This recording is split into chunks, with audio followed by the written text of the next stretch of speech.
Now, one of the hot topics on the forums and the chat pages at the moment is the issue of getting access into state forest areas within Queensland for hunters. And there seems to be a lot of support for this, but it's not as easy an issue as it might sound. Now, fair enough, in Victoria and New South Wales, they've got systems for hunting state forest land. Up here in Queensland, though, we've got 70 or 80 different types of lease country, and most of it is leased by landowners for cattle or sheep, grazing enterprises. So there's actually people using our lease country. And this is a good example here of what we're talking about. This fence here is the lease boundary on this property. I'm actually in the lease now. There's the freehold, and look at the fence. In a lot of areas, these leases have been in these landowners' possession or in their families as part of their rural production for decades. Best part of a century in some places. So a lot of the fences have been let go into disrepair.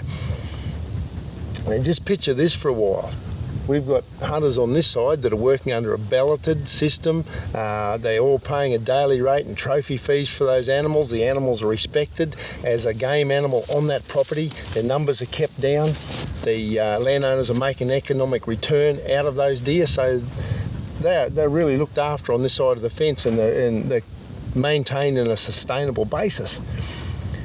The same applies for this side here, because although we can't put hunters on here technically, because a landowner, although he's got a obligation to control pests, weeds and animals on this side, it doesn't clearly say that the landowner can actually allow a hunter onto this country with a firearm. So it's a real grey area that needs to be cleaned up.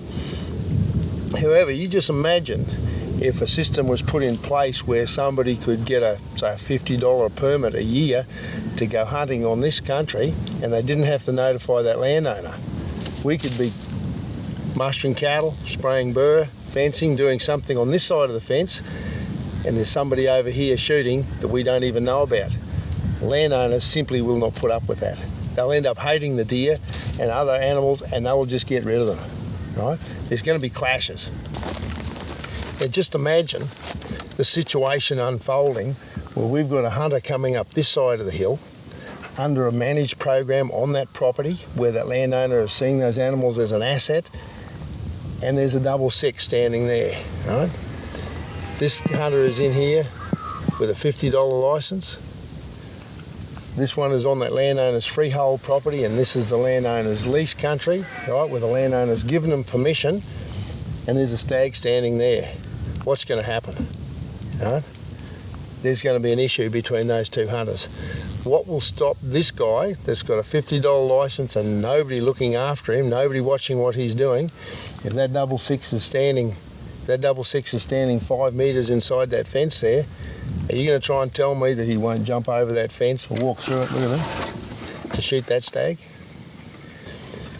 If you go to the Ridge website and have a look at our Ridge Group policy, our Hunt Easy system, what we're suggesting is that the landowner that has the freehold on this side and the lease on this side, if that landowner puts in place a property-based management plan, and the hunters under that plan are all accredited, they've gone through the Game Council in New South Wales R licence test, then those hunters can be allowed by that landowner onto the lease country as well to control those animals that are regarded as pests, and they can do that at a time when it suits the landowner, so they know it's safe. The landowner will know that, right, we're not mustering, we're not fencing, we're not doing anything in that area, you can hunt that area, okay?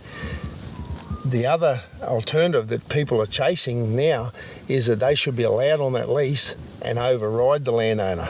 That will not work. It simply will cause bloodshed on these hills. Now, what I'm suggesting is that you go to the Ridge website, have a look at the information we have there on the entire issue. Have a look at our Hunt Easy system and our policy and see for yourself. We're not trying to stop hunters, we're trying to actually give access to hunters the right way, in cooperation with the landowners. Now, if you think this is a good idea, get onto your local member. Talk to them kindly, respectfully, and ask them to support sustainable management of wild deer, not eradication of wild deer. Let's use these as an asset for future generations. This is our world. This is our wild country.